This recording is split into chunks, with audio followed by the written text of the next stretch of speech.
안녕하세요. 김태훈 목사입니다. 빵집 목사의 뚜벅뚜벅 메시지, 오늘은 마태복음 묵상 네 번째 시간을 함께 가졌습니다. 하나님의 음성이 들리면 산다. 하나님의 음성이 들리면 산다. 마태복음 2장 13절에서 23절의 말씀을 가지고 여러분과 함께 나누겠습니다. 오늘 본문의 내용을 먼저 잠깐 살펴보겠습니다. 오늘 본문의 내용은 아기 예수님께서 헤롯의 칼을 피해서 애굽으로 내려가셨다가 다시 이스라엘 땅으로 돌아오셔서 나사렛이라는 그런 시골 마을에서 사셨다는 내용을 기록하고 있습니다. 예수님께서 애굽으로 피난 가실 때 있었다라는 전설 하나를 소개하겠습니다. 헤롯의 병사들에게 쫓기던 요셉과 마리아는 저녁이 되어 한 동굴 속에서 하룻밤을 지내게 되었습니다. 바깥 날씨는 매우 추웠고 땅바닥에는 하얀 서리가 깔려 있었습니다. 이때 그 동굴에 살고 있던 거미 한 마리가 아기 예수님을 보았습니다. 그 거미는 이 추운 밤에 아기 예수를 따뜻하게 해줄 무슨 방법이 없을까 생각하다가 동굴 입구를 거미줄로 쳐서 막기로 했습니다. 헤롯의 군대는 그 시각에 어린 아기를 찾아 죽이라는 명령을 수행하기 위해서 뒤를 따라오고 있었습니다. 군인들이 그 동굴 입구에까지 왔어요. 밖에서 웅성거리는 군인들의 소리와 함께 이런 소리가 들렸습니다. 가자. 이 동굴에는 아무도 없는 것 같다. 봐, 이 거미줄을 보라고. 누가 들어온 흔적이 없지 않느냐. 요셉과 마리아 그리고 예수님은 이렇게 구사일성으로 목숨을 건졌습니다. 우리가 크리스마스 추리를 장식하면서 빠질 수 없는 것 중에 하나가 금줄, 은줄이 있지요. 바로 그 장식이 이때 동굴 입구에 처 있었던 하얗게 서리가 덮인 거미줄을 상징한다고 합니다. 자, 오늘 본문을 통해서 우리에게 주시는 교훈을 한번 여러분과 나누고자 합니다. 첫 번째입니다. 하나님의 사람들은 하나님의 인도함을 받으며 살아야 한다. 하나님의 사람이라면 당연히 하나님의 인도함을 받으면서 살아야 하는 것이라는 거죠. 13절에 보면 요셉은 계속해서 하나님의 인도함을 받습니다. 주의 사자가 현몽하여 헤롯이 아기를 찾아 죽이려고 하니 애굽으로 피하라. 그런 지시를 받고 애굽으로 내려가서 헤롯이 죽기까지 그곳에 있습니다. 19절부터 21절에 보면 헤롯이 죽은 후에 다시 주의 사자가 꿈에 나타나서 이제 헤롯이 죽었으니 일어나 이스라엘 땅으로 가라. 그렇게 또한 지시를 받고 이스라엘로 돌아갑니다. 요셉이 만약 하나님의 인도함을 받지 못했다면 아기 예수님의 이럴 수도 있었을 것입니다. 물론 예수님은 하나님의 약속대로 오신 메시아로서 십자가에서 죽으셔야 하기 때문에 헤롯의 칼에 죽지는 않았을 것입니다. 하지만 요셉이 하나님의 인도함을 받지 못했다면 요셉과 마리아가 큰 위험에 처할 수 있었습니다. 그가 하나님의 인도함을 받았기에 하나님의 보호를 받을 수 있었던 것입니다. 로마서 8장 14절에 보면 무릇 하나님의 영으로 인도함을 받는 사람은 곧 하나님의 아들이라. 하나님은 자기의 자녀들을 인도하시고 보호해 주십니다. 우리는 하나님의 자녀들이기 때문에 반드시 하나님의 인도함 속에서 살아야 합니다. 하나님은 우리를 다양한 방법으로 인도하십니다. 우리는 언제나 겸손히 하나님의 인도함을 찾으면서 하나님의 뜻을 따라 살려고 해야 됩니다. 오래전 문경에서 탄광갱이 무너진 사건이 있었습니다. 그때 갱 안에 있던 사람들이 다 사망했는데 한 사람만 15일 만에 구조되었습니다. 그가 15일간 그 칠흑 같은 구덩이에서 어떻게 살 수 있었겠습니까? 바로 여러분, 전화가 연결되어 있었기 때문에 살았다라는 것입니다. 전화한 그 통화 때문에 의사 선생님이 계속해서 전화로 그에게 이렇게 말씀했습니다. 소변을 버리지 말고 받아서 마시세요. 구두를 찢어서 씹으세요. 지금 우리가 작업을 하고 있으니 낙심하지 마세요. 당신은 곧 구조될 것입니다. 정신 차리세요. 그래서 15일 동안 살 수 있었습니다. 만일 전화선이 단절되었다면 그는 구조되기 전에 절망하여 죽었을 것입니다. 외부와 연결되는 소리가 들리니 희망을 갖고 산 것이죠. 사람의 소리가 들려도 희망을 가지는데 하물며 여러분 하나님의 음성이겠습니까? 하나님의 음성이 들리면 사는 것입니다. 하나님의 음성은 우리를 희망차게 만드는 것입니다. 주의 일을 하는데도 때로는 낙심이 될 때가 있습니다. 제가 볼 때 오늘 본문에 요셉도 그랬을 수 있습니다. 약혼녀가 임신을 해서 조용히 끊어버리려고 했는데 주의 사자가 꿈에 나타나서 마리아가 성령으로 임신하게 된 것과 마리아 뱃속에 있는 아기가 하나님의 아들로 인류의 구원자임을 가르쳐 주었습니다. 그래서 마리아를 끊어버리지 않고 아기를 받아들였습니다. 그때 요셉은 어떤 기대를 했을까요? 아이가 하나님의 아들이고 구원자라면 아기를 받아들인 자기에게 그리고 자신의 집에 좋은 일들이 일어날 것을 기대했을 것입니다. 하지만 헤롯이 군사를 풀어서 아기를 죽이려고 하는 이상한 상황이 발생되게 되면서 애굽으로 피난을 가야 했습니다. 지금도 타국 생활이 쉽지 않은데 그때는 얼마나 어려웠겠습니까? 제가 생각하기로는 마귀가 분명히 요셉의 마음에 의심과 낙심이라는 가라지를 뿌렸을 것입니다. 그렇지만 요셉에게 계속적인 하나님의 인도하심이 있었습니다.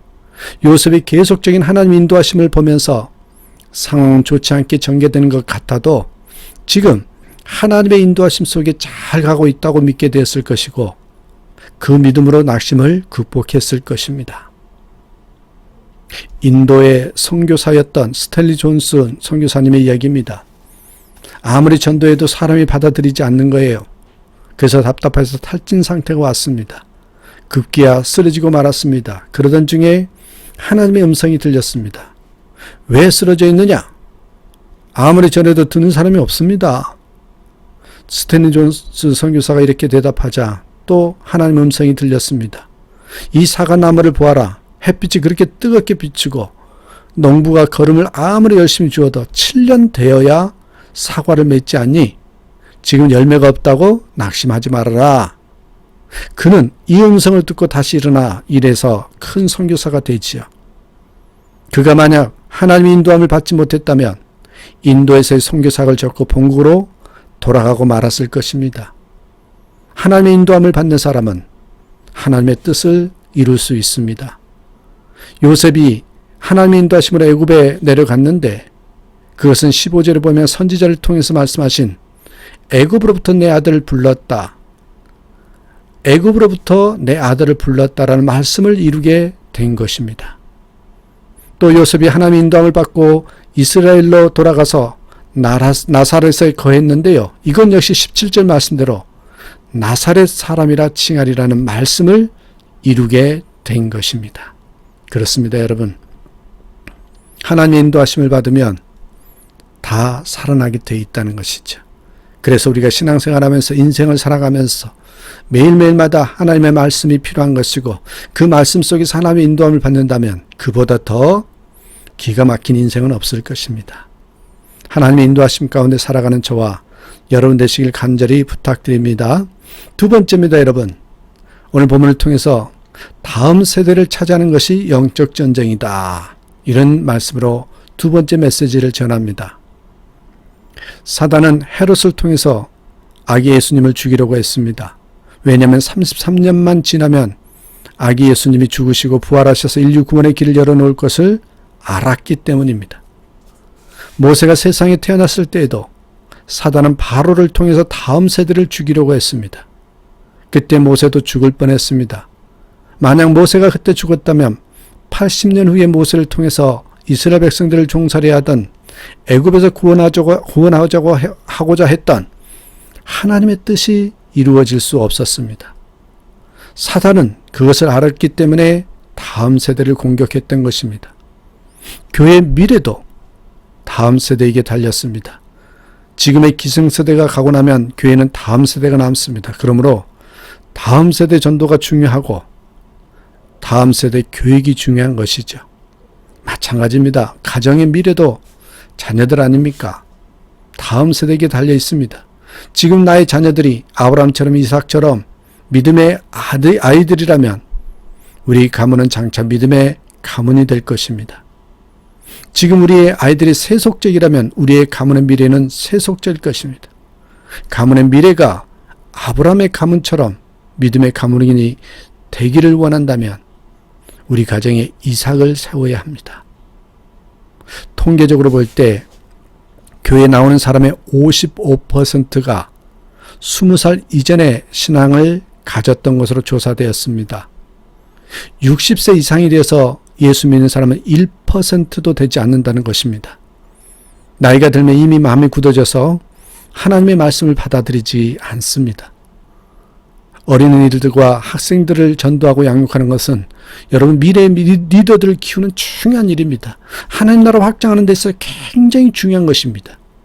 우리가 전도하고 양육하는 어린이들과 학생들이 미래의 보석들입니다. 그들 중에서도 여러분 목사님도 대통령도 장관도 큰 사학과도 훌륭한 선생님도 세계적인 전문가도 나오는 건 당연한 것 아니겠어요? 다음 세대에 헌신하는 사람들은 하나님 나라에서 큰 자가 될 것입니다.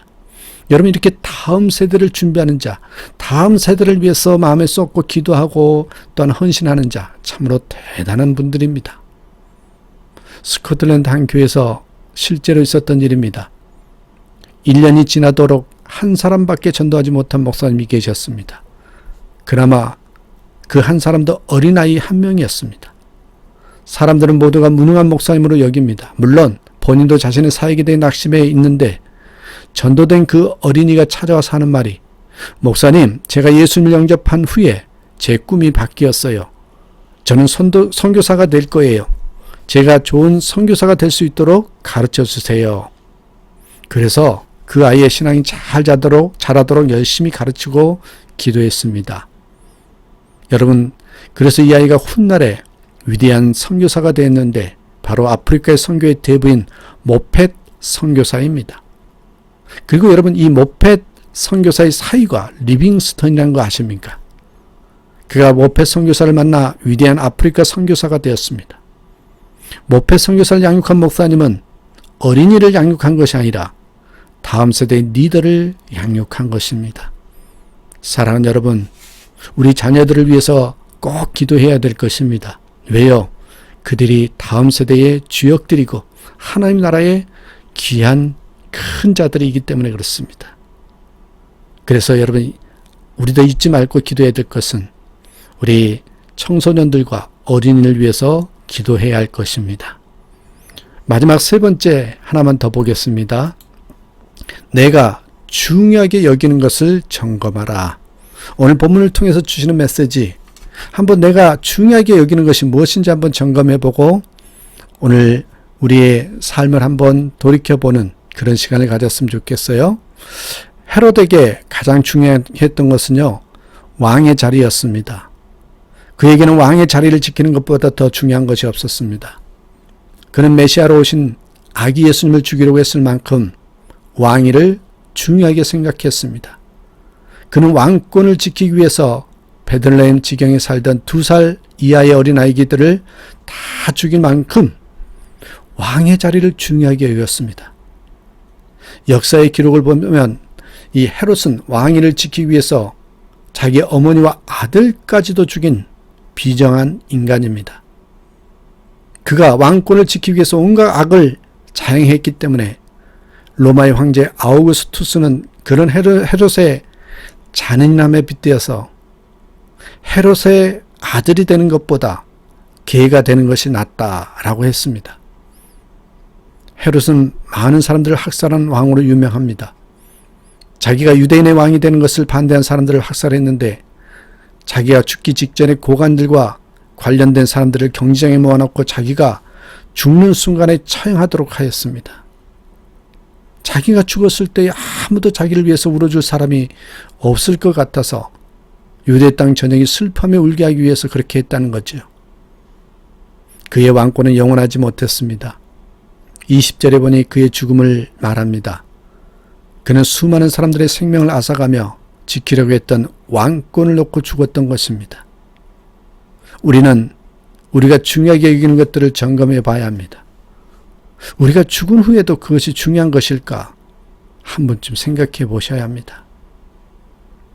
우리가 어린 시절 중요하게 여겼던 것들이 있지요. 제 나이 또래의 남자들은 구슬이나 딱지를 중요하게 여겼습니다. 그 당시에는 병뚜껑을 망쳐 두들겨서 딱지를 만들기도 했는데 그 비밀 장소에다가 병뚜껑 딱지를 숨겨놓았던 기억이 납니다. 누가 훔쳐갈까봐. 그 당시에 그것이 저에게는 무지하게 소중했던 것이죠. 귀했던 것이죠. 그때 저에게는 물탱크에 숨겨두었던 구슬이나 딱지, 이 병뚜껑 딱지만큼 중요한 것이 없었습니다. 그 당시에는 그것 때문에 친구들과 싸우기도 했고 누가 훔쳐가기라도 하면 속상해서 울었습니다. 이제 제 나이도 50 중반을 바라봅니다. 세월이 45년 가까이 지났습니다. 이제 와서 생각해보면 그 당시 딱지에 대한 욕심은 부질없는 욕심이었습니다. 여러분, 제가 지금 어린 시절 추억하면서 그 시절에 부렸던 욕심이 부질없다고 느끼는 것처럼 우리가 천국에 가면 지금 이 세상에서 부리고 있는 욕심들 중에 부질없다고 느끼는 것들이 대부분일 것입니다. 어린 시절에는 정말 중요한 것이 무엇인지 잘 몰랐습니다. 제가 40년 전에 지금같이 생각을 하고 있었다면 아마도 동네를 돌아다니면서 병뚜껑을 주워서 망치로 두들기며 딱지를 만드느라고 그렇게 세월을 보내지 않았을 것입니다. 아마 미래를 위해서 열심히 공부를 했겠지요? 세상 사람들은 여러분 아십니까? 어른이 되어서도 정말 중요한 일이 무엇인지 모르는 것 같습니다. 정말 중요한 일은 현재의 감정에 충실한 것보다 미래를 위해서 준비하는 것 아니겠습니까? 정말 중요한 것은 이 땅에서만 좋은 것이 아니라 영원한 세계에서도 좋은 것입니다. 여러분 자신이 중요하게 여긴 것을 한번 점검해 보시기 바랍니다. 그리고 그것이 영원한 세계에서도 중요한 일이 되게 하시길 바랍니다. 결론을 맺습니다. 지금 내가 중요시 여겨야 될 것이 무엇일까요? 하나님을 향한 신앙이고요. 말씀대로 살아보려는 그 뚜벅뚜벅 그 발걸음이고요. 또한 우리 인생 가운데서 저 천국을 준비하는, 그래서 하나님 앞에 갔을 때에 상급을 쌓아가는 선한 영향력을 끼치는 그런 일 아니겠습니까? 다시 한번 내가 가장 소중히 여기는 것이 무엇인지 한번 점검하심으로 말미암아 세상으로 향하는 것이 아니라 주님으로 향하는 저와 여러분의 주님으로 향하는 그런 저와 여러분이 되시기를 간곡히 한번 부탁을 드리겠습니다. 감사합니다. 오늘도 주님 안에서 기뻐하고 주님 때문에 행복하다고 고백하는 그런 복된 날 되기를 주님의 이름으로 축원합니다. 감사합니다.